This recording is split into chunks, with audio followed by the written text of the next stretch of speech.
Morning, everybody. Welcome to the pre-market stream that we open up to the public every single Wednesday. If you're just joining us today, I'm going to give you a little bit of a breakdown of what happens on Wednesday mornings. This is Spartan speaking, by the way. Once I'm done this little bit of an intro, Beth's going to come on and give you a little bit of a breakdown of the macro environment, any news events that happen over the course of 24 hours, and anything that will be mattering for today. She'll also talk about some of the commodities as well as bigger picture ETFs and names that are in play. Once we're done that, I'll come back on. We'll break down some of the individual names I'm looking at that are gapping up, gapping down, talk about the news associated with those gaps. We'll go through the technicals, chart them out, and then go through the SPY and the FANG as well. Once I'm done that, South Beach will come on, give you a breakdown of the macro environment as well as any analyst calls he likes for the day, and a little bit of a bigger picture outlook. And then I'll come back on, we'll recap what we talked about in terms of the individual names in the SPY and the FANG, get ready for the open. And at that time, I'll have the pre-market action plan typed up, as well as Beth will have all the options trades for the open as well. I'm alongside that, ready to go. So without further ado, I'm gonna pass it over to Beth, and yeah, we'll go from there. Thanks for popping in, guys. I'll talk to you soon. Good morning, good afternoon, and good evening, my friends. Welcome to those of you joining us for our Wednesday pre-market. This is a special Wednesday for us.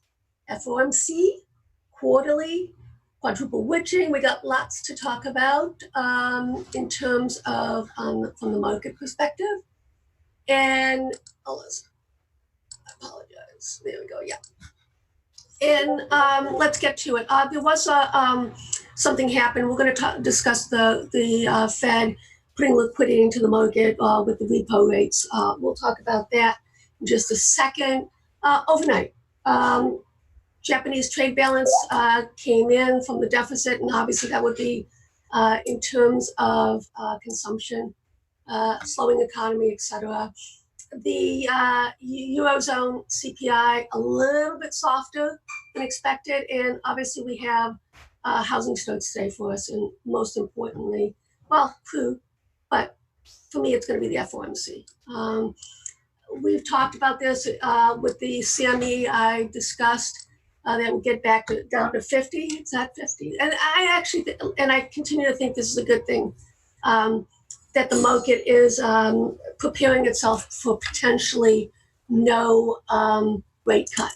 I have been on the side of no rate cut for a little bit now, mainly because, and especially with what happened with the oil situation, that sort of shock to the system is incredibly inflationary. And I think they're going to err on the side of caution. This is the type of Fed it's been. Goldilocks, not too hot, not too cold, sitting on the fence, and we'll see. If they do not cut, I don't think it's going to be as nasty a reaction, because I think the market is preparing itself for potentially a no cut. And on the other side, if they do cut, that has potential to be a much more powerful bounce, right? Let's talk about what happened yesterday at the close. And this is a technical function going on right now with the repo rates. Don't forget it was quarter end with the a lot of the corporations. They needed funding, as well as, guys, we have $1 trillion budget deficit, right? That's a funding need. And that goes through liquidity on the short end of the curve. So there's so many things going on that's basically draining the overnight liquidity, that the Fed had to basically come in and add funds. And they're going to do it today as well. We got to keep an eye on this, whether this is actually important event. I don't think so, and the reason being, as you can see right here, it doesn't really have any direct impact from a negative perspective to the S&P. So like I say, this is a technical situation going on. This is what happens when basically you take liquidity out of the market, and you've had two large, massive events that's done that. That's basically what the Fed has been doing, right, as well as the federal government. Right? And since 2008, banks don't have the type of reserves that they used to have in terms of the short term. So that's another thing. That was part of the issue with the crisis. and that will create more volatility. We haven't seen it in 10 years nearly, this sort of event, but be prepared. It's probably going to continue. If you're looking for an article that actually discusses it, Bloomberg had a nice article on it. It goes into detail about that. It also has an interview with Blackstone Vice Chairman Tony James. So it's an interesting read as well as something to look at. All right, let's take a look at what's going on in the Chinese newspapers. Okay, all right. So the U.S. the Vice President's not going to go to the Solomon Islands because they basically are pledging allegiance to the Chinese. Okay, whatever. This is really something that we have to continue to keep an eye on. It continues to fester. Those involved are young kids. They're teenagers, early 20s, and this whole Hong Kong situation is not going away. And it's something that I think, can eventually really blow up, guys. Right? I think it's festering and it's not done, and we'll see if it's a contagion in the Pacific Rim. Once again, threats to the Chinese, don't wait till after the election. Okay. Gunlock said yesterday, and I agree with him, and I've agreed with him. I've been saying this for months anyways. There's a zero chance there's going to be a trade deal. The only way there's going to be a trade deal, guys, is if there's a modified, not as robust event that occurs, and basically it's a two-tier trade deal. Chinese have basically said it's not on the table. Anything regarding security, etc. Just the nuts and bolts, vanilla type stuff is what they want to talk about. I don't know how it's going to end. I really don't. Let's take a peek at the Chinese. This is Chinese yuan. As you can see right here, they don't update their banner very often, but this is notable, guys. They're going to double their trade volume.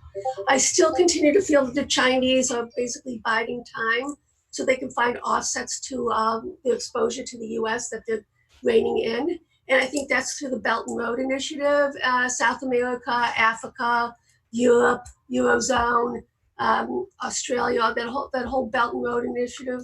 And I think that's going to continue. And I think that's what's going to be the offset. And that's why the Chinese are going to get less and less exposed to the U.S. I think that's a good thing for them, right? Not so much for us. Bill Gates comes out and says this will affect the neediest. And I agree with him on that. The people who get hurt are the ones who can't afford to get hurt. And a lot of it's going to be devastating for a lot of the emerging markets if this continues. All right. SAR Party calls the U.S. not to get involved. Well, it's their newspaper. What do you think they're going to talk about? All right. I think that right now things are calm, but at any moment, obviously, it can explode. Right? Well, it's a tweet away, right? And that's that. We were talking about it yesterday about the function of tweets. The usage of tweets is really quite remarkable. You realize Southfish and I've been doing this for decades, and this is unprecedented. Well, it's unprecedented anyway. So whether you're young or old. All right, let's take a look at the spreads here, guys. Crude gold. This is the most important spread you need to know if you're trading crude/gold. This is where the money flows in and out on the spread, and it is a huge spread in terms of liquidity. What's the key right now? We have to hold this breakout zone right now. Okay, if not, then obviously we're going to go all the way back down here. So crude will continue to weaken, and gold doesn't have to necessarily strengthen, but I think what's going to happen is more crude weakening than gold doing anything. Right now, where we're at in terms of gold, I think we're going to be in a multi-month sideways consolidation. The same thing with TLT interest rates, because it just has such a large candle that we have to deal with. And as you'll see, I'll show you on the other charts. We'll get into a little bit of a deep dive on it. FXI, Chinese New Yuan versus the FXI. So this is the large cap here, top of the channel. I'm expecting it to start to head down again. Don't forget we're in weak seasonality for the next couple of weeks here in the U.S. And obviously this is the support 9. This is where they seem to, the Chinese wanted to stop. And don't forget, every time there's a trade tariff impact, the Chinese have to devalue their currency to offset it. So this is a natural progression when you're talking about tariffs, is that the other country needs to devalue to offset. And this is a big deal, obviously. And this also is a strategy used in terms of economic softness. So you want to weaken your currency so that you can increase your exports, right? And it's just a natural progression. All right, let's take a little bit of a deep dive here, guys. I've been talking about large institution hedge fund slash, and this is what we wanted to see. BAML, this is a great, Bank of America puts this out. It's a survey. They do a monthly survey. And I showed you yesterday last month's results. Well, now they came out, and now we get a sense of what's going on for this month. And this is what's so notable. Okay, last month, only 2% were overweight. This is large corporations, asset managers, et cetera. Right? So 235 managers responsible, $683 billion in assets. It went from 2% to 17%. So we're starting to see money come off the sideline. There's still a hell of a lot of money still there, and a lot of individuals still maintain that the record amount of exposure to interest rate yield bonds, right? But at least we're starting to see some money come into the stock market. And this obviously will be a nice tailwind for the market. So this will be very beneficial for the market. What does it mean in terms of the actual S&P? Shorter term, not much, but longer term, obviously it's bullish. And that's pretty much what a lot of these indicators are telling us. Short term, a little bit choppy, but if you go out 6 months to a year, obviously a lot more bullish. And that's something we have to keep an eye on. And this whole momentum slash valuation trade, I think is going to continue. And you'll understand why. And a lot of it is basically going to be technically driven. Okay. All right, let's take a look at the VIX. We got a monthly chart up here right now. This is the divergence that is really important for us, especially as the market moves to new all-time highs. This was the same thing that happened last month. We had a divergence where as the market was going up, the VIX was not breaking down. We have the same sort of setup, and that obviously is short-term negative for the market. Unless we see the VIX starting to break down, and we would want to see it in this quadrant right here. It's still holding the 78.6% fib, and you know what? That's the key, a linchpin for me, and that is incredibly bullish for the VIX and bearish for the market short term. Put call ratio, another thing that's going on right now. Let's take a peek at that. Where we are, it's still well within its range. So there's nothing that's telling us that protection is a big issue for this market. In fact, it's actually pretty neutral, which you wouldn't expect, guys, going into the FOMC with as much uncertainty as there is out there. You would anticipate there would be a little bit more put buying, and we'll see how that evolves throughout the day. Let's take a look at the crude. Big picture time, monthly. So I was consolidating in this massive range. I thought we were breaking up, but it all depends on where we close on a monthly perspective. And what's even more damning to it is this, that it's starting to close back into this downtrend channel. That's not a good thing for crude. Right? Saudi Aramco basically said by the end of September they're going to be up and running, and that there'll be no sign of the destruction, etc. Let's take a look at the gold. Double top, monthly double top. We nailed this one. We nailed TLT. With the what we did was we put strangles on, weighted to the downside. And to be honest with you guys, that's going to maintain until this afternoon. And probably I won't make a decision on this until tomorrow or Friday. And then I'll post that in both the swing channel and the room itself as to what I think. Guys, FOMC. Nobody does it the way we do. Spartan is on the mic. He will give you the rules of engagement for the FOMC, what he's looking at, what he likes to trade. Okay, as myself, South Beach and myself will give a narrative in terms of what we think is the statement is saying. And don't forget, there is the New York Times has that site that gives you the actual language changes in the communique. Right. So this is why I think, guys, we're going to be in a monthly sideways consolidation. There's just so much room. I don't think there's going to be anything that will push us through this right now. And 1520 is kind of my line in the sand right now in terms of on the short side. If we can reclaim 1520, then obviously I will take off some of the hedges. Let's take a look at silver. What's going on? All right. We thought, and it didn't. So now we're back down. My problem's going to be is where we close monthly if we're back inside this fib. Once again, I see sideways consolidation with the potential to. I don't think we're going to take out this low. I think we're just going to be range bound for the next few months, and that's just because of the breadth of the move. All right. Okay. Let's take a look at bonds. Oh, TLT. What's going on there? Another setup here on the monthly. This is just absolutely breathtaking, the range that we're in. I think we're going to stay in this range.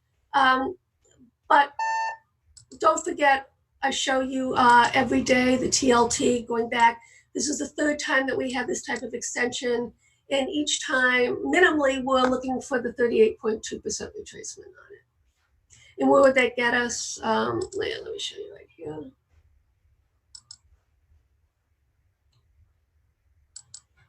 As you can see, we haven't quite hit it.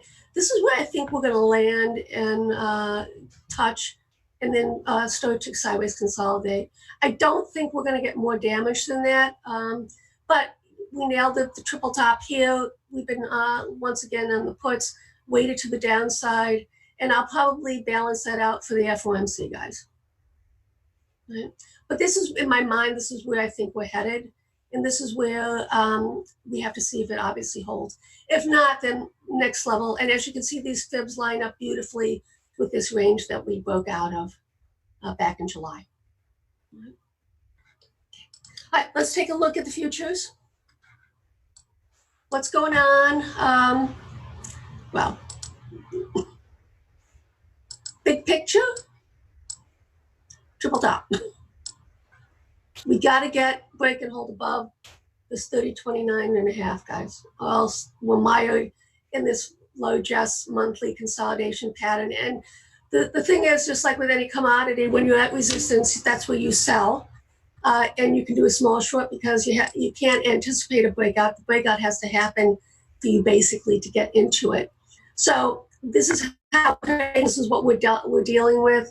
I still think sideways consolidation will continue. I don't even think, guys, with this weakness that we're seeing, because we're starting to see money liquidity come in from the hedge funds and the financial institutions, I think it's going to temper and buffer any sort of decline that we get. And I think it's going to be more muted. That's why I think this is 28.67. I think is the downside. But obviously, if we do start to break, we do have an extension here as well. So we got a lot of stuff coming in here, guys, down in this support zone. I'm going to let Spartan drive that micro side. That's what he does so well. There's so many names that are breaking out, and obviously, if you believe in the Dow theory, with the FedEx, the transports just look horrible, and you can't put lipstick on that pig. You just can't. NASDAQ, once again lagging, not leading. That's not what we like to see. We really want to see this break out. it too, I believe, is in this massive consolidation pattern. And I think we're going to continue within it for the next few months. Okay. And then we start to see, start to see strength coming in on a seasonality basis in October, but it's limited to individual names as a whole, not in terms of the broader market. OTY, this is what's going on. Basically, it's been the whipping post for the market for the past, for quite some time. Because look at where we are with it. This is all-time highs, and look at where we are down here. So obviously this is a laggard, and I think that's actually going to continue to do a catch-up, guys, but that is actually negative for the market. It's similar to what happens with silver. When silver outperforms gold, that's at a tail end, okay, of that move. And then basically you can expect consolidation coming back in, and that would dictate cycles, probably intermediate cycles as opposed to daily cycles involved. So if this continues to outperform the market as a whole, then that is a negative, and that means that the SPY and Russell are coming in. Okay, let's take a look at some of our ETFs quickly, and then I will pass it on to Spartan. Triple top XLK. I love to watch this. It's been a leader, okay, in the December low, and it was also a leader in the June. So that's your Microsoft, that's your Apple, PayPal, etc. Let's take a look at IYT. You know what's going to happen here. 184, just absolutely devastated. Within the monthly, though, as you can see, it's not taking out the monthly range yet. So still within the consolidation, but like I say, no lipstick on this pig. If you're a Dow theorist, then this is obviously negative for the market. Let's take a look at healthcare. There's been a lot going on in the healthcare that has actually been negative. It's still holding up well, and if we are going into a recession, guys, this is a sector that should go up. We'll keep an eye on it. Sideways consolidation. Like I say, monthly picture, guys, you got to be careful and patient. And it's all about the technicals on a micro perspective now. Right? XLI, let's take a look at the industrials here. Right? Sideways, triple top now. So, yeah. That's what we're seeing across the board, guys. Those that are strengthening have not done what they need to do on a monthly or weekly perspective to break out. So this is the top of the range we're in, so you have to be aware of that and act accordingly. So is the risk to the downside? You know, I'm just, like I say, I'm going to let Spartan handle that picture. I'm just saying that right now we're at the key resistance levels, and you can anticipate room to the downside. Right? Okay, my friends, my time is up. Once again, welcome for those of you who are new to the room here and watching this stream. I hope you've enjoyed it, and I'm passing it on. Are you ready, my friend? Yep. Okay, no. Cheers, guys.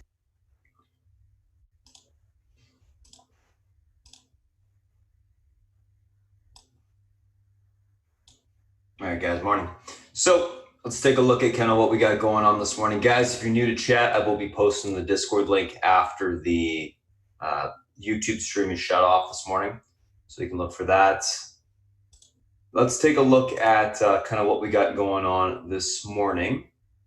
Pre-market tickers on watch, a couple different things. So looking at CDW, FedEx, Adobe, PTCT, Chewy, TBIO, and then Raf just pointed that the offering was at 40.40.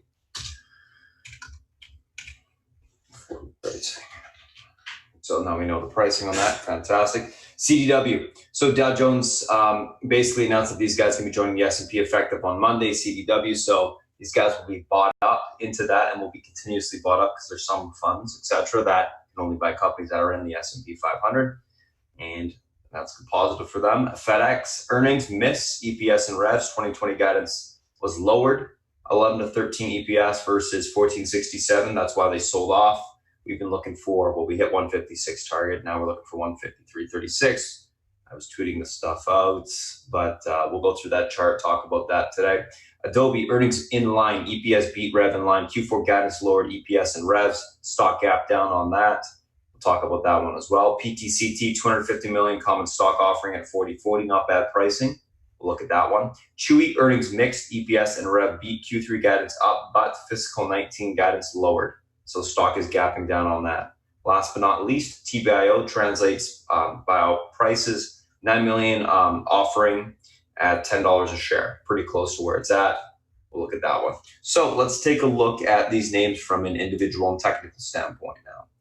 First two we're going to talk about are CDW and FedEx.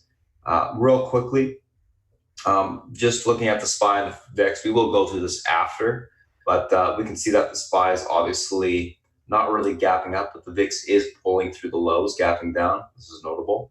VIX is kind of starting to unwind before the FOMC, which is today. We'll talk about that before the close, or before the open, sorry. So CDW, FedEx, let's take a look at these two names. CDW gapping up on that news that they're going to be added to the S&P 500, which is obviously very bullish.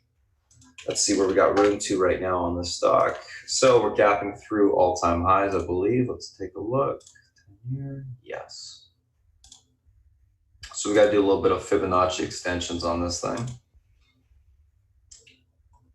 We're at about 2140.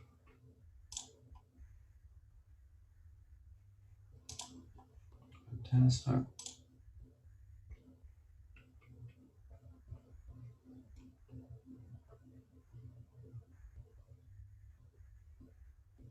Recent range there. Okay.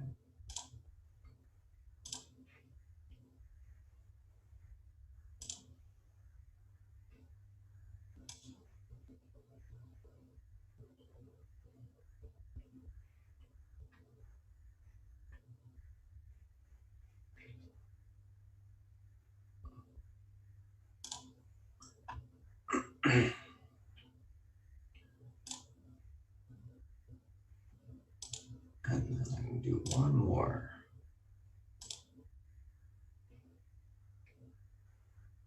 I don't need to do that one. Let's see, up above the recent. Okay, let's take a look at the chart. 120.82. Remember that number.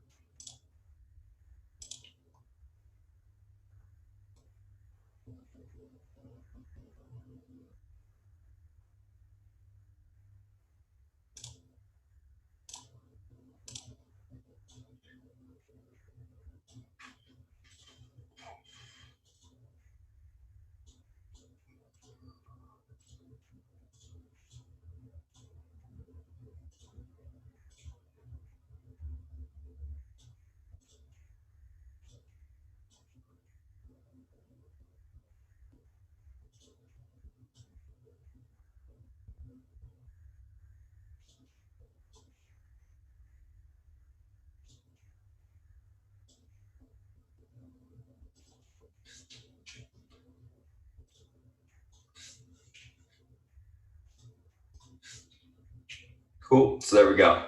So we got a couple different levels today.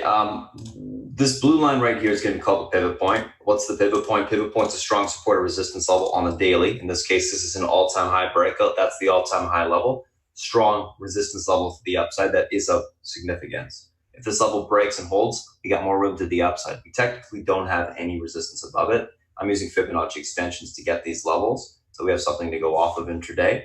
But the pivot point's very significant. You cross it to the upside, typically you get fall through higher. You cross it to the downside, typically you get fall through lower. So that's what that pivot point is. In this case, 120.83 is the pivot point intraday today. This level breaks and holds to the upside, we should have room towards 122.43 resistance. If that breaks, 124.20 will be tested. Above there, everyone, 126. But we don't need to be looking that far ahead just yet. 120.83, unable to hold, look for a pullback to 117.84 support to the 116.11 area. Then we can look for basing down there to take the stock long. That is FedEx. Let's take a look at, that is CDW. Let's take a look at FedEx. So FedEx earnings missed. We were looking for downside yesterday. We got it. I was very happy with this trade on the earnings. Now let's see where we got support today. There's obviously a whole bunch of levels already charted out. I'm going to go back and take some of these off, obviously. And let's do this.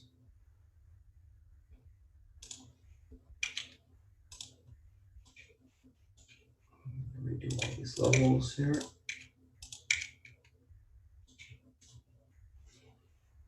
So FedEx pre-market, we're about 154.50 on the downside. We hit 152. Okay.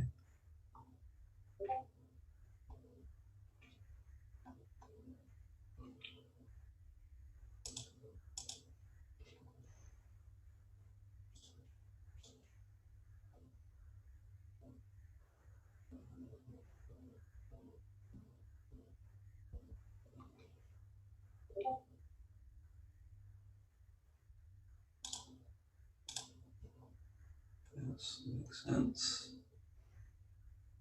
5, 3.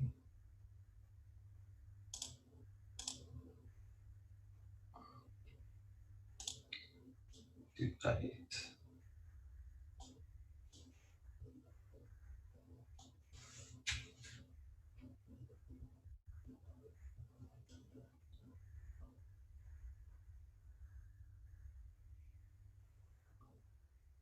All right, we're going to go lower. So we will go low 147.82. Alrighty, let's take a look at this chart.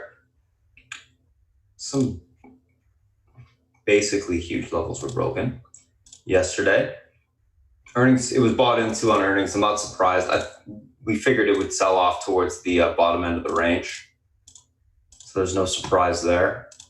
It was quite a bit over the implied volatility, which again, if the downside happened, no surprises. If you guys do have that option spread that Brian gave you, it's going to be maxed out this morning. So you can just sell the entire thing. You might not be able to get the full price of the $5 for it, but sell it for $4.95. It's 5 cents, whatever. Anywho, 155.14 is your pivot point to the downside today. If this level is able to be reclaimed, we got room back towards 159 to 160, 160. I'm going to keep these other resistance and support levels up here, just because they may come into play. So I'm just going to leave them up. Double lines.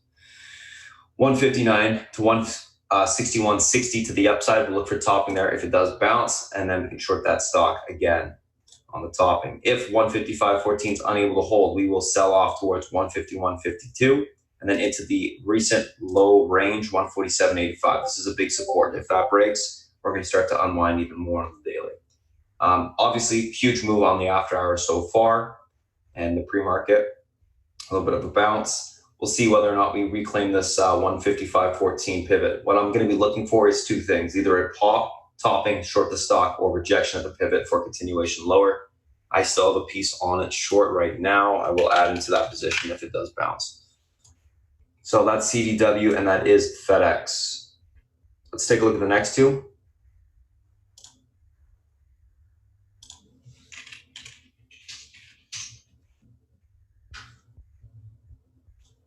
Which are the Adobe and PTCT. So Adobe earnings, basically on these guys on earnings, what happened was earnings inline EPS and revs, and then the Q4 guidance was lowered, which obviously is negative. So we got a gap down. Stock is at about, and let me just draw it on the side chart here.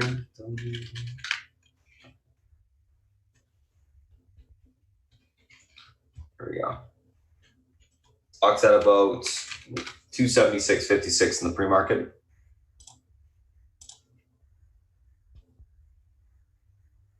Let's draw some support resistance lines here. Obviously sitting on daily support.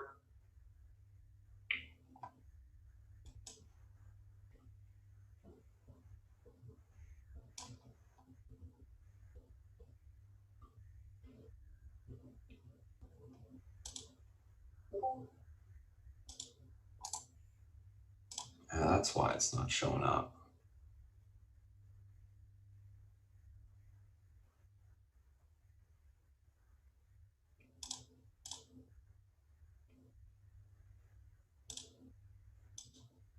Here we go. Wasn't synchronized to my side chart, which is not good. There. Okay. Downside support.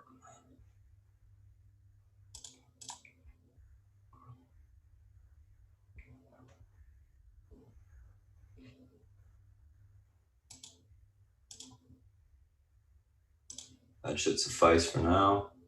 Let's take a look at the chart intraday.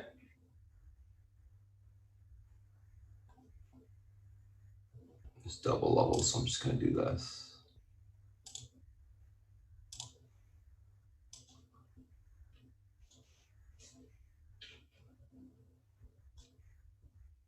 All right. There we go. So let's chart this out. So basically what we're looking at is 282, 282, resistance upside. Pivot point's going to be the 270.55 level. Support 273.64 and then 270.87.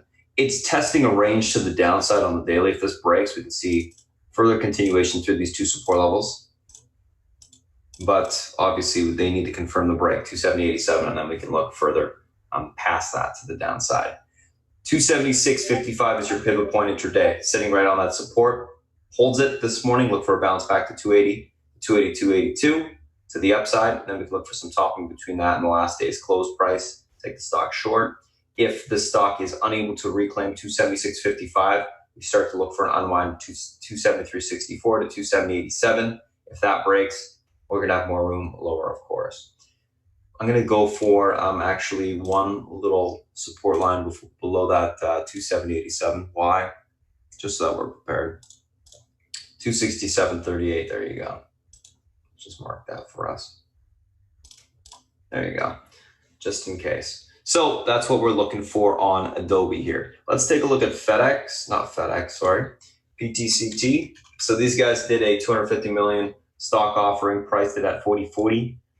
And what we're probably going to see on this is a little bit of a pull and then a pushback towards the offering price. Not quite getting there. Typically, these names that do offerings will trade below the offering price by a point or 2 points, depending upon what the price of the stock is. So this isn't too out of the ordinary. If you guys remember FNKO or played FNKO yesterday, it did the exact same thing. Let's take a look at where we got support right now. So we're at 39.90 area. See some support there, 39.33. Quite a bunch of levels here on the daily, actually.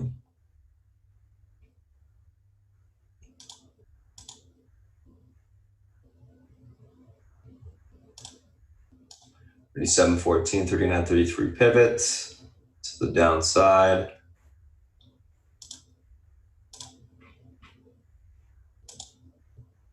It's probably going to act as the wall. Let's take a look at this stock intraday.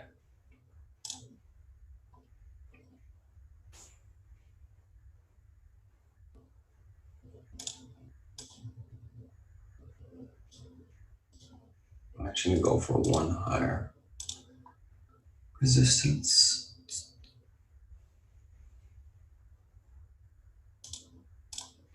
Back towards the range break to the downside, as well as resistance level on the daily. All right, that works better.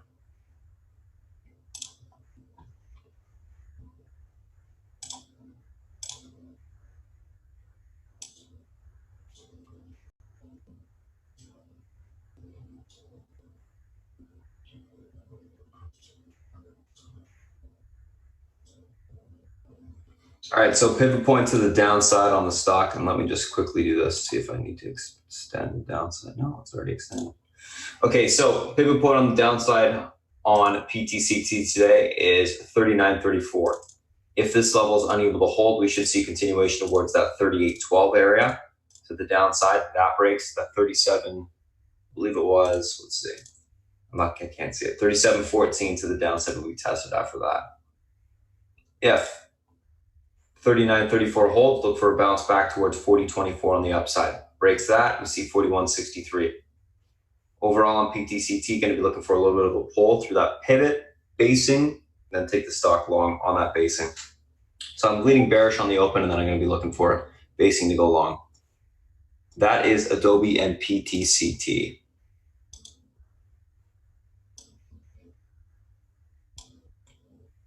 Last two, Chewy, TBIO.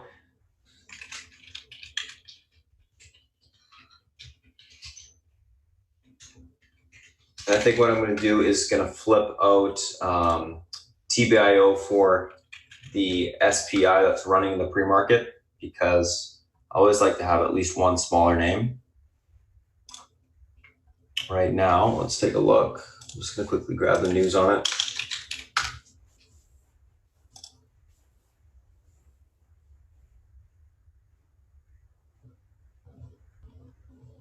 So it's an energy name that started a hemp and CBD business. Of course it is.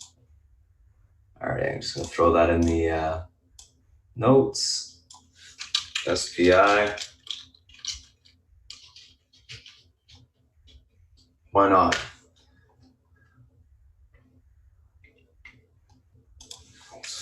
That's pretty funny.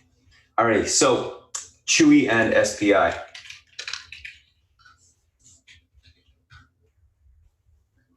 Chewy stock is gapping slightly down on their earnings. Basically, earnings were mixed, miss on the EPS, beat on the revs. Q3 guidance was up. The fiscal 19 guidance was lowered. Let's take a look at where the stocks got room to today.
Probably don't need to go that low.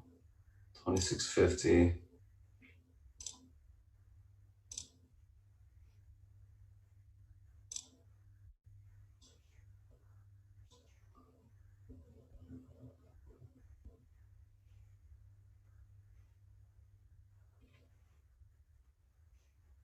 Okay.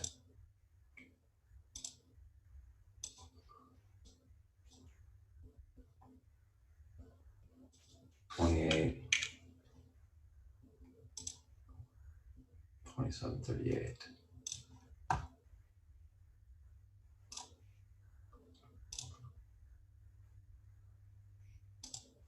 we go.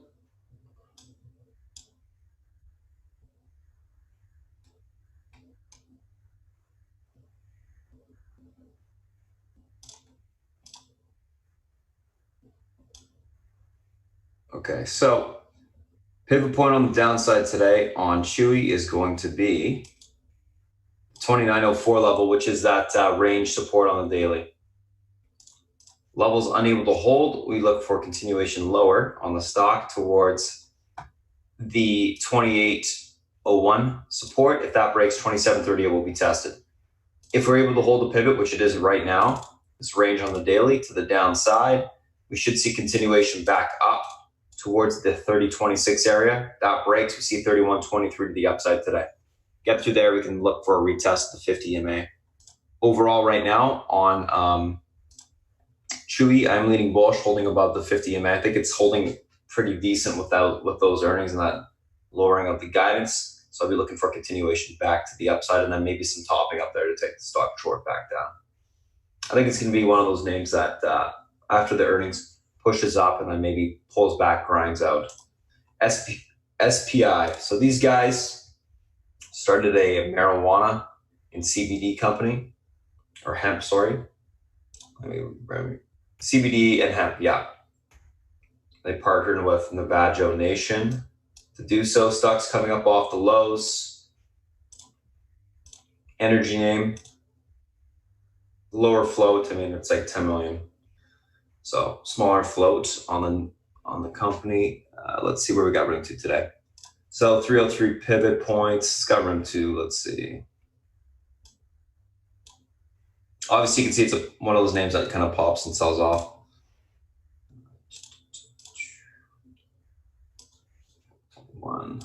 higher than that.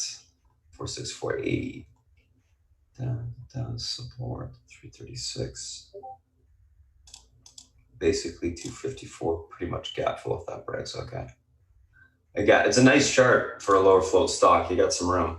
So a couple different levels. 364 is going to be the pivot point to the upside today. If that breaks, we see 422 on the upside. If that breaks, then we see 479. Nice flag set up in the pre-market. Watch this breakout and reclaim the pivot for continuation back up. Unable to hold the pivot point today, 364. We look for a pullback towards the $3 level. If that breaks, we fill the gap. Right now, leaning bullish on it. Nothing really small has been running the last couple of days. I mean, there's a lot of one thing or two things, so I think that we can see a little bit of a push this morning on it. Watch that flag in the pre-market. Pivot point's going to be a big area for it today. Reclaims and holds, I think we'll see continuation on the open pop. We'll see how sustainable it is. If it holds up, obviously we can see continuation further. Unable to hold the pivot, I'll start to get bearish. We can look to short the stock. Right now, leaning bullish in the pre-market.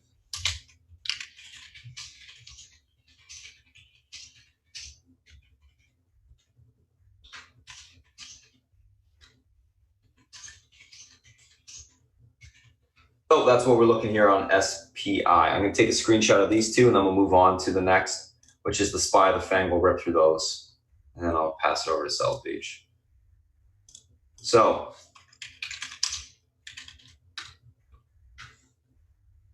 we do have the FOMC today, guys, which obviously is a big day. Let's take a look at the market. We're going to look past a couple levels. Well, actually, you know what? We don't really need to because there's a lot of room actually. So big thing, the market did break the channel on the upside to the downside the other couple days. It's been holding and slightly grinding higher. There's a couple different levels we're going to be looking at today. So let me just do this. Get rid of the pivot point, make it white, and then flip this one to the pivot point.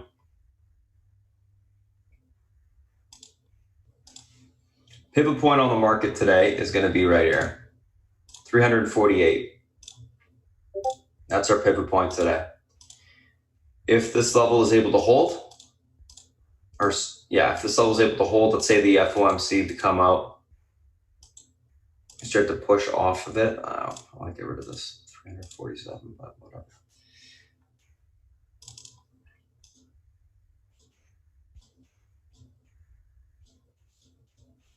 So 348 pivot point. If we start to push today, 301.23 will be tested, then 302.24. If that breaks, we can possibly get towards the all-time highs, that 302.68 area. Unable to hold 348, look for sell-off towards 299.78 to the downside. That breaks, we see 298.47 lower. We could possibly see even lower than that into the 297.12 area. If that breaks, so be prepared for continuation to the downside. I'm going to have it zoomed out like this so we can see all the levels. Take a screenshot of that.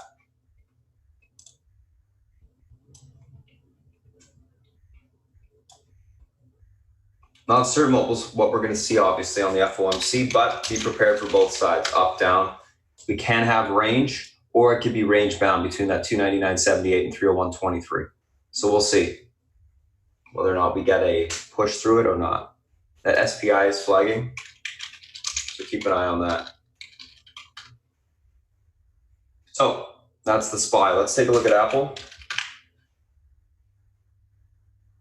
Apple holding above the 220 resistance to the upside today. If this level is able to hold, we should have continuation or room for continuation into this 222.59 area, 49 area, sorry. That breaks, we got room towards 225. Unable to hold this 220.14, look for a pullback to 217.78. That breaks 214.84 to the downside.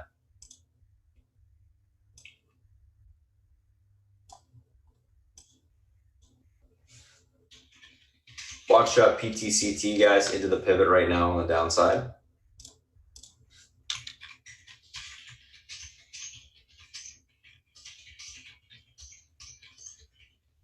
Let's take a look at Amazon. Amazon, what's going on here? 1824 is your pivot point to the upside today. Level is able to be reclaimed. We got room towards 1836 to 1850. Unable to hold 1824. We look for a pullback to 1806 to 1796 on the downside. Amazon pulled to the bottom of the range on the daily and held that support level after it got rejected off the 50 EMA, and I think that's very notable. It's been pushing back up towards that 50 EMA. Currently, it sits at around 1836, 1840 area. So you can look for a retest there. That can act as the magnet as long as this uptrend holds. Netflix. What's going on here? So Netflix.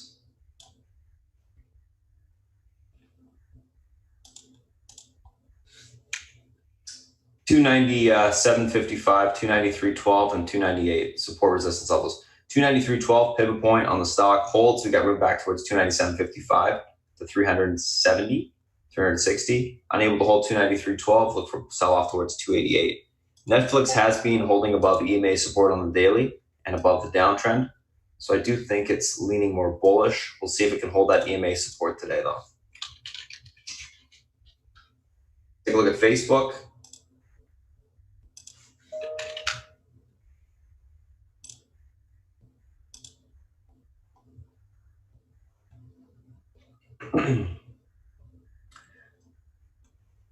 $188.32 is your, whoops, what am I saying? $188.32. Support 187, resistance right now 189.14. You get through 189.14, you got room towards 191 on the upside today. So you got some room to push. Gets rejected at 189, look for retest of 187 to the downside, possibly 186 if that breaks. That's Facebook. Let's take a look at Google, then I'll pass it to South Beach. Alrighty, Google. 1230. 1230 is your pivot to the upside today. Level holds, room towards 1237 towards 1245. Got a big flag forming on the daily here. 1230 unable to hold, look for a retest of 1221 on the downside. If that breaks, you get room to $1,200 today. I'm leaning bullish on Google right now. I think the daily chart looks great. I think it's just consolidation for continuation to the upside. So that is Google.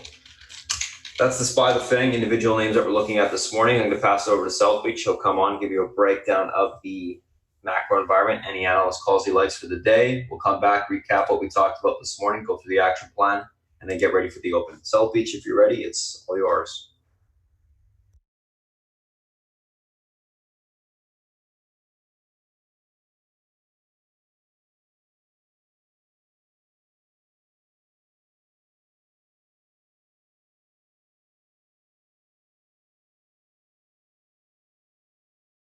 Hey, South Beach, if you're ready, it's all yours. I'm not sure if you heard me. Maybe he's not there, guys. One sec. Want me to jump back on? Yeah, I guess for now, I'm not sure what he's doing. Okay, I'll do that. Hey guys, I want to share with you, especially those of you who have not seen what we do before. So basically, I take the data and information from what Spartan just went over, and there's this little spreadsheet that I use and post it to the options channel. Basically looking at the trades that make sense for what he just was talking about. Let's take a little bit more detailed look at expectations regarding the market. With the FOMC, what's going to happen is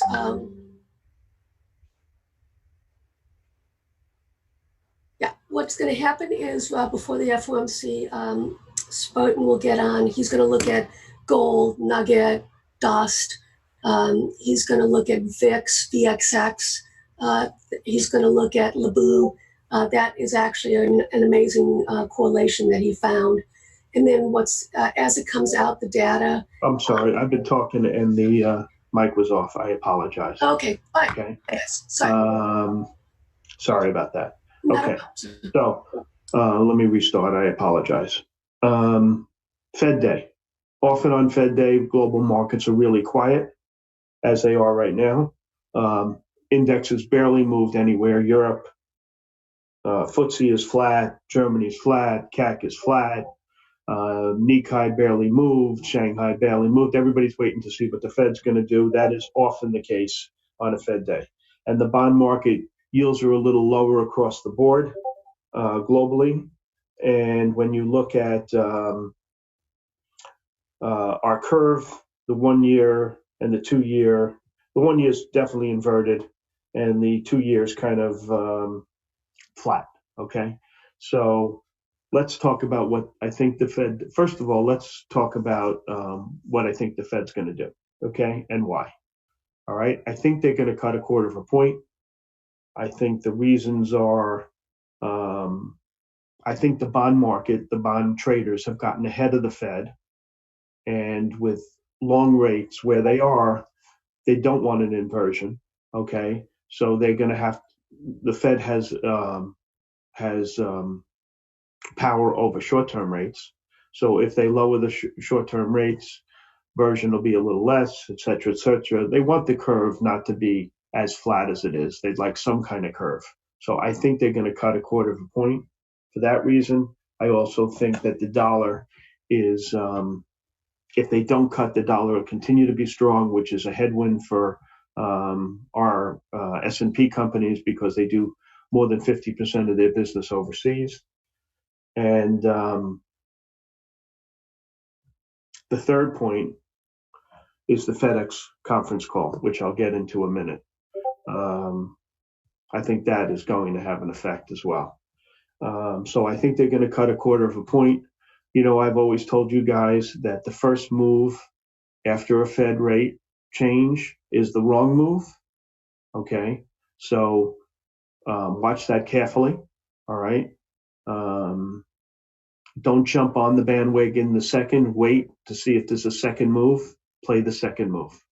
That's the way it always seems to work. Okay. The market is not going to like a surprise. A surprise would be no change and or a half a point raise. I think in both cases, the market will not be pleased. They like to be predictable. I think predictable will be a quarter of a point and verbiage that talks about data dependency. Okay. And that's what I think is going to happen. Let's talk about FedEx for a minute. Okay. The stock is obviously shitting the bed this morning.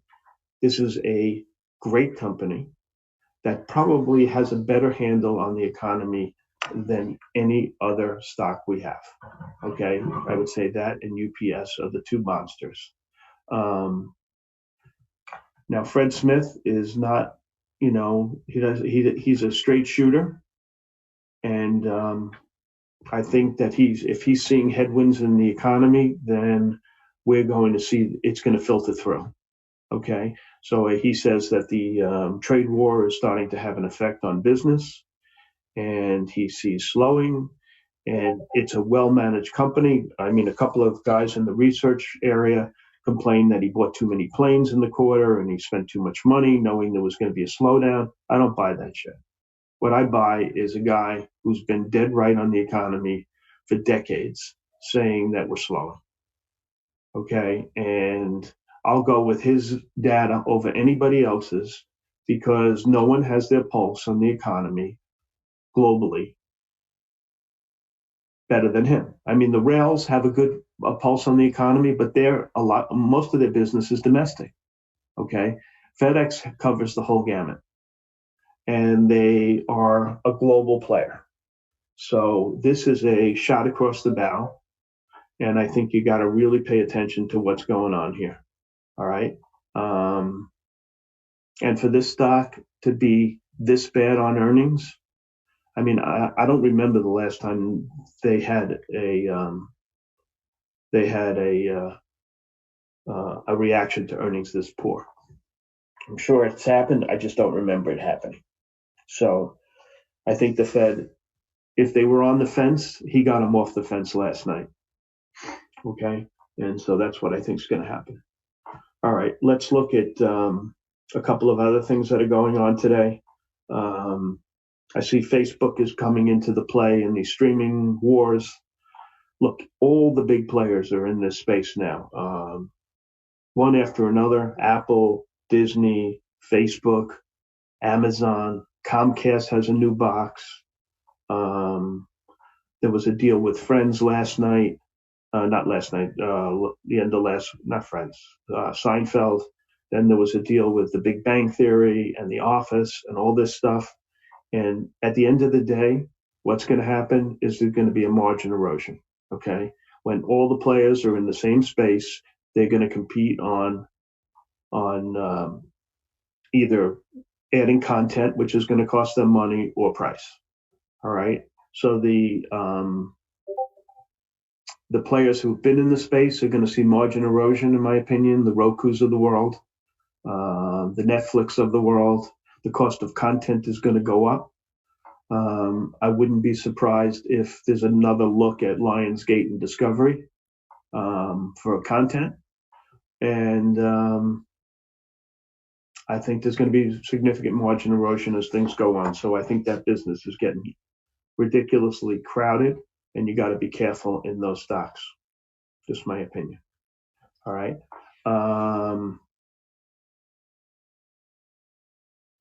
Let's look at groups. Okay. Well, let's talk about oil first. Okay. Oil's down another buck today. It was down, I think, almost $4 yesterday, and it was up, I believe, $8 on Monday. So basically, it's $3 above where it was on Friday. I think that's kind of sort of fair value, only because there's a risk of another attack. And I think that this is the new, there has to be a risk premium in the price of oil. So these stocks coming in, if they came in hard today, I would probably sell puts in the players that I like. I've gone over them a bunch of times with you, but once again, it's COP, PXD, FANG, EOG, Schlumberger, like that, okay? Because I think the odds of another event are not small. So, I mean, they've given up everything but the risk premium, and I think it's probably a good place to enter, okay? That's what I'm thinking on that group. As far as banks are concerned, you know, with a flat yield curve, business is tough. I told you there's a groundswell in the VC land. You know, I have a very good call in VC land to start doing a lot more of these direct offerings and to nudge out the investment banks. This would be real bad news for the big players, Morgan, Goldman, Morgan Stanley, JP Morgan, etc. And I think this is going to happen. All right. These guys are being led by the guy at Benchmark. He's one of the biggest voices out in Silicon Valley, and this is super bad for them. They get about 7 or 8% of every offering as their fee. All right. And that's big numbers for these guys. So at the end of the day, I don't like the way this is setting up for these guys. What else? Brexit, the beat goes on. China, the only thing I saw interesting was a Bloomberg survey. 40% of money managers think that this is the new normal, a trade fight with China with no end in sight. So what does that mean? It means the effects on no trade deal and the verbiage that comes out of it won't be as detrimental to the market. Okay, the reaction, I would say. Let's look at the research today. Okay. On the short side, a bunch of guys downgraded FedEx, but I think the call to focus on is Morgan Stanley because the guy's been right. All right. And he downgraded the stock. He reduced the target from 131 to 120. That was eye-opening. Okay. And I think UBS, he's more concerned with the UPS, rather. He's just as or more concerned with UPS than he is with FedEx. So that's probably an opportunity there. Okay. Guy's been right. You can't argue with him.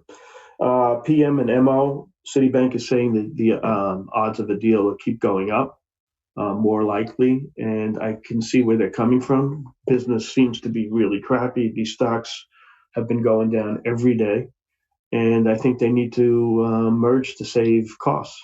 If they merge, they can get rid of, complete layer of management, maybe 2 or 3 layers of management, run the business much leaner and smarter. And so this probably makes sense for them, but it tells you how bad they think business is.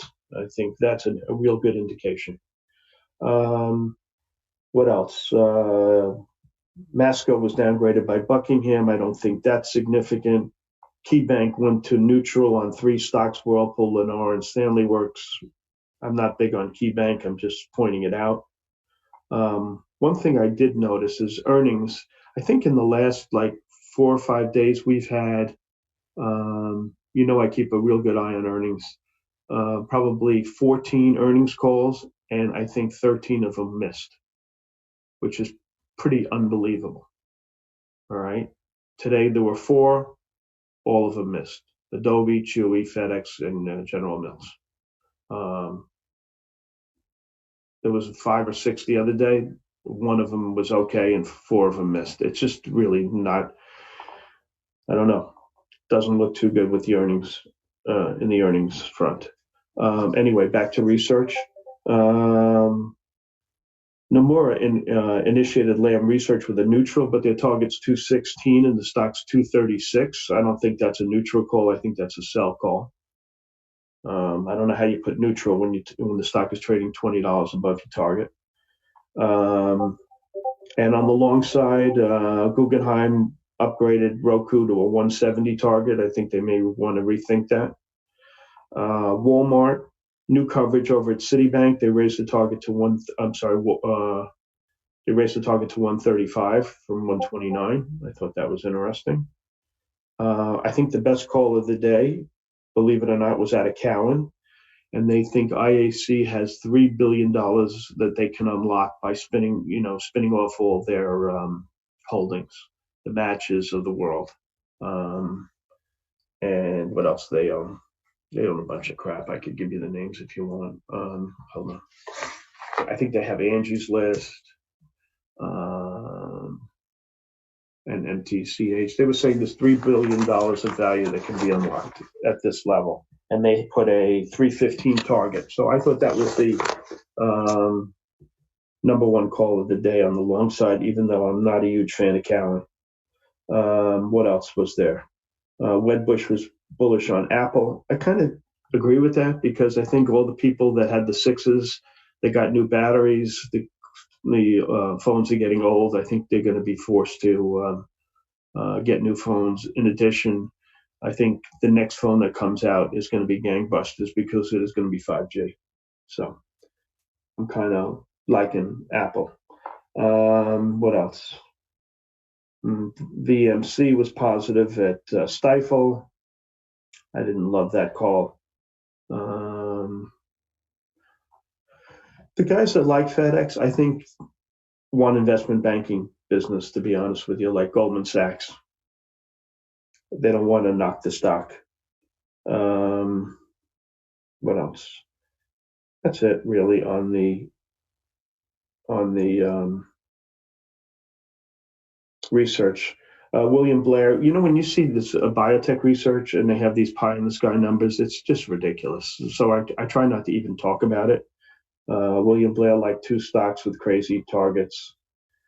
I don't know. You could look it up yourself. One was Nerve and one was AXSM. I think, biotech analysts can say whatever they want, and there's no way to, put pen to paper and refute them. So that's why I don't really talk about those biotech calls. So that's where I stand on that. Let's look at the syndicate calendar today. All right. There are a bunch of deals. The IPOs, there were 2. IGMS at a Jefferies and NVST at a JP. Both of them look mediocre at best to me. I wouldn't play either. Okay. There's a deal coming tomorrow that I like, and I'm excited for it. And that is Datadog, Morgan Stanley, 24 million shares. I like it. I like it. I like it. Okay.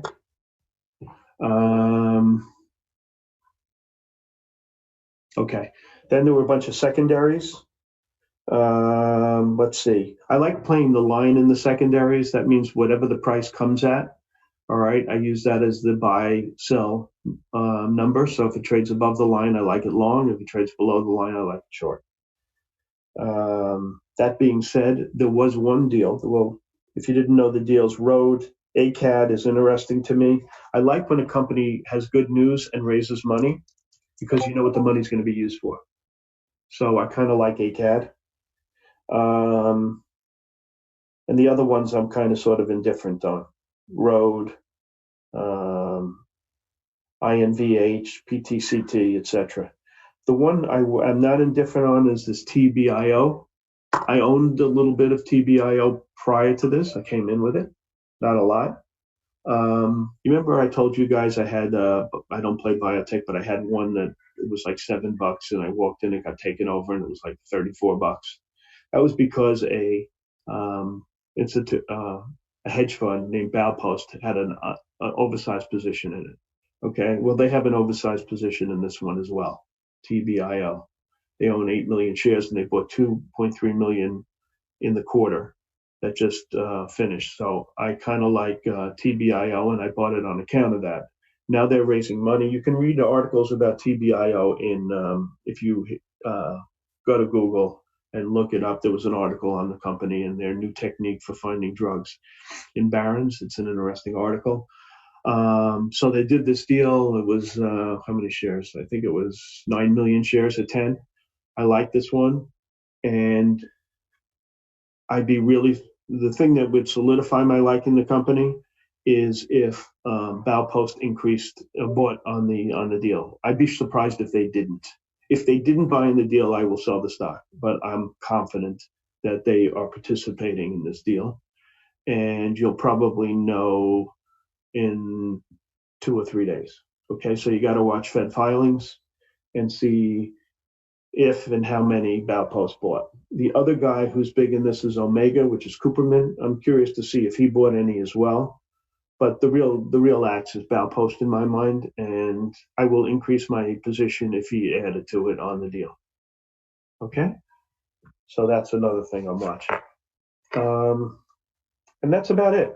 Okay, I think you trade away in the morning, get quiet prior to the Fed announcement.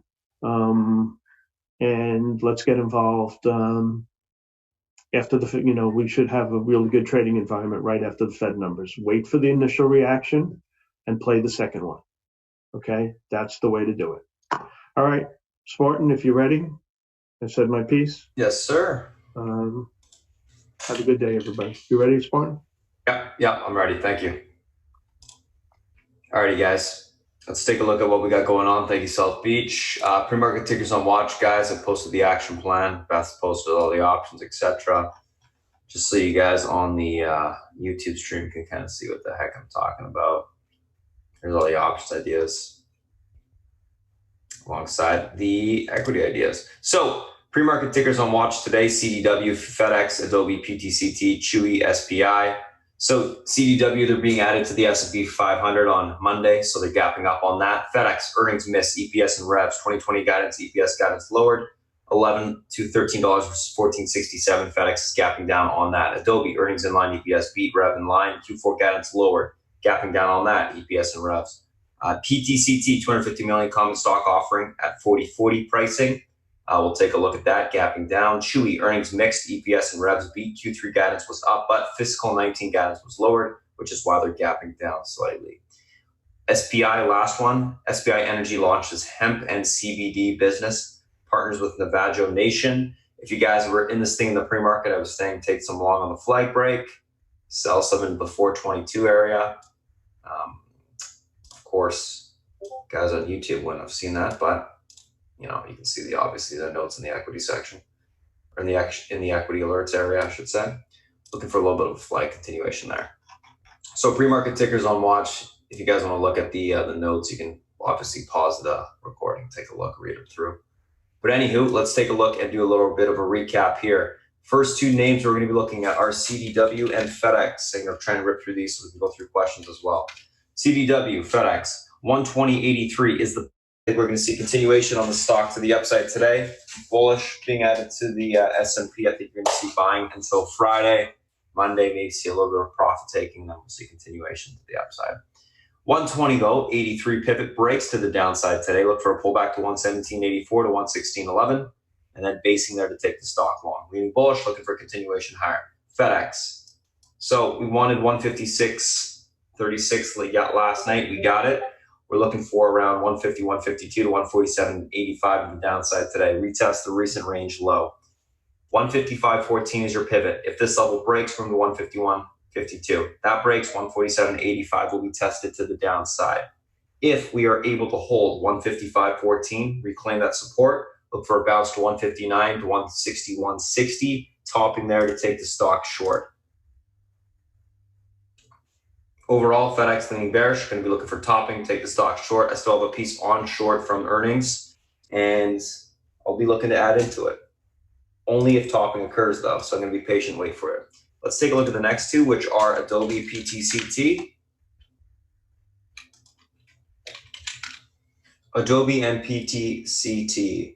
Let's take a look at what we got going on here. Adobe, 276.55 is your pivot to the downside today. This level breaks, we can see continuation of 273.64 to 270.87. If that breaks, we'll see further continuation of 267.46. This is kind of a premium kill. I mean, we had $14 priced in. It didn't move, didn't really move that much to the downside. We got about 9 points. So option holders were basically got screwed on that one. They may pin it just to decay the premium even more. But 276.55 is your pivot point right now. Let's say it is reclaimed. You can bounce back to 280.25 to 282.82. Look for topping there to take the stock short. I'm going to be leaning bearish, looking for topping. So looking for a continued bounce and take the stock short. I think that's what they're going to do with it. We'll see though. ETCT, 39.33 is your pivot to the downside today. Level breaks, we're towards 38.13 to the 37.14 area if that gets broken. I'm going to be looking for a pull, basing, and then take the stock long. Whereas we have FNKO yesterday. Obviously, this is a bigger offering in terms of dollar amount, but we can see a pull, basing to take the stock long. I think the pricing on this was fairly good. 40.40, not bad at all. If it is able to reclaim the pivot or hold the pivot, look for a bounce back to 40.24. Let's say it pushes through that level. It could possibly get back through the offering price and towards 41.63 on the upside. At that point, we'll want to look for topping to take the stock short.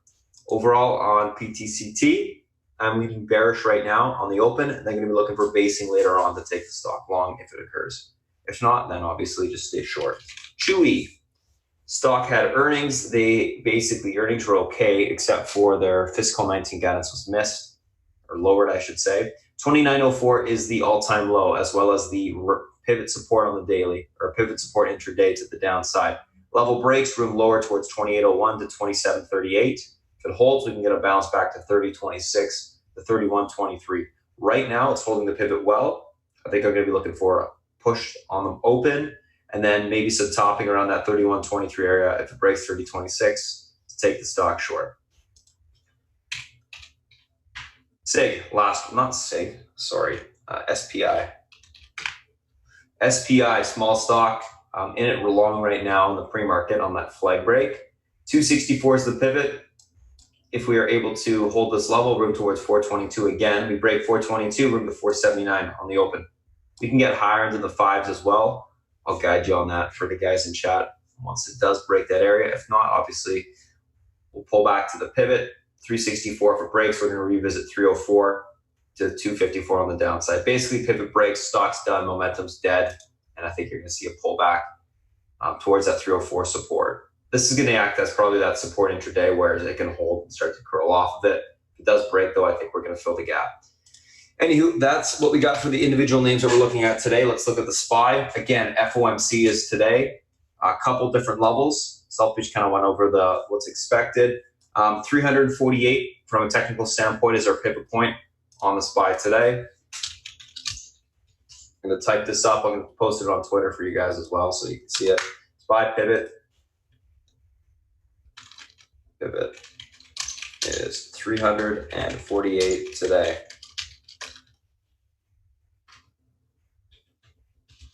Level holds, room into the 301.23 resistance.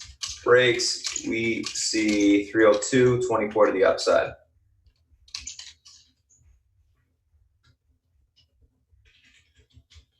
Unable to hold the pivot.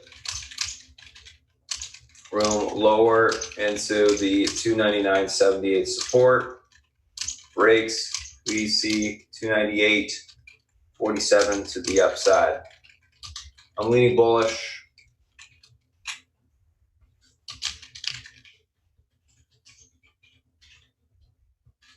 On the SPY right now. FOMC, that can change later on.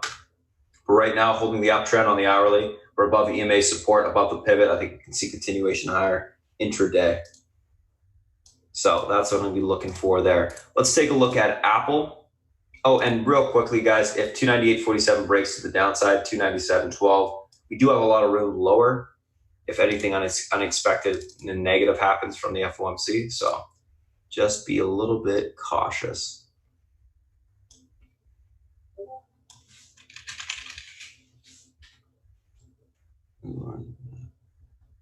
Okay, I'm just going to do this. Downside.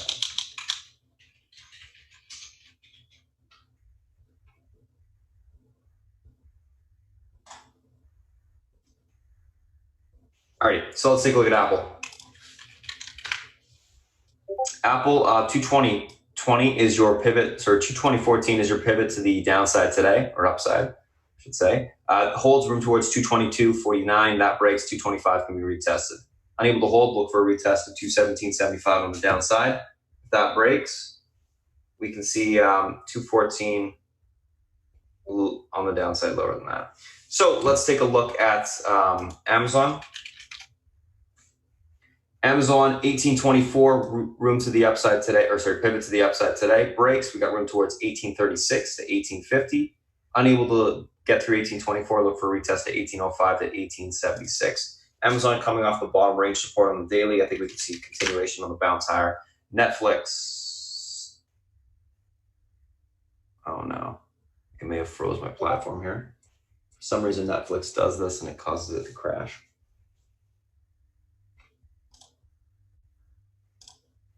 Yeah, it did. Anyways, Netflix.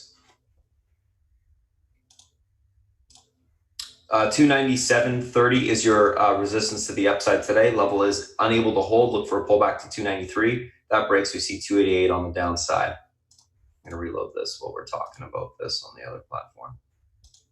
Yeah, whatever. So that's Netflix. Netflix has been holding the daily EMA support, so I do think that we can see continuation to the upside. As long as that 293 area does hold. Let's take a look at Facebook real quick. As I try and reload this platform.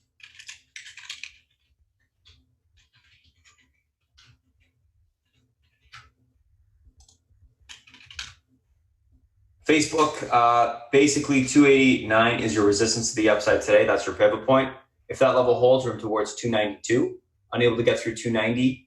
Or sorry, 289. Look for a pullback towards the 287 support. If that breaks, we see 286 on the downside today.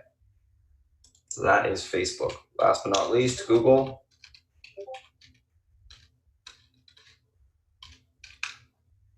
Google, 1237 pivot, holds room towards 1246. Sorry, no, 1231 pivot. If this level holds room towards 1237, that breaks, we see 1246 to the upside. Unable to hold, 1231, look for a pullback towards 1222. If that breaks, we can see 1200 on the downside. And the reason I know these levels is because I've done them so much, I've memorized them. Anyways, that's it for the pre-market stream, guys. Thanks for joining us. If you join us on YouTube, if you guys got questions, feel free to reach out, Twitter, email, whatever. My email is spartan@spartantrading.com, or you can go to our site, spartantrading.com. Thanks for watching, and we're going to close the stream now so I can start ripping through some questions as well as get everything back set up right and correctly. Thanks for joining us. All right, guys, Baba VA, there's some questions there. Hey, Spartan, Goldman just raised their target in micron to 59 from 56. Beautiful. So now we know why I was pushing. Yeah. Gorgeous chart on the daily, guys. 51.36 break.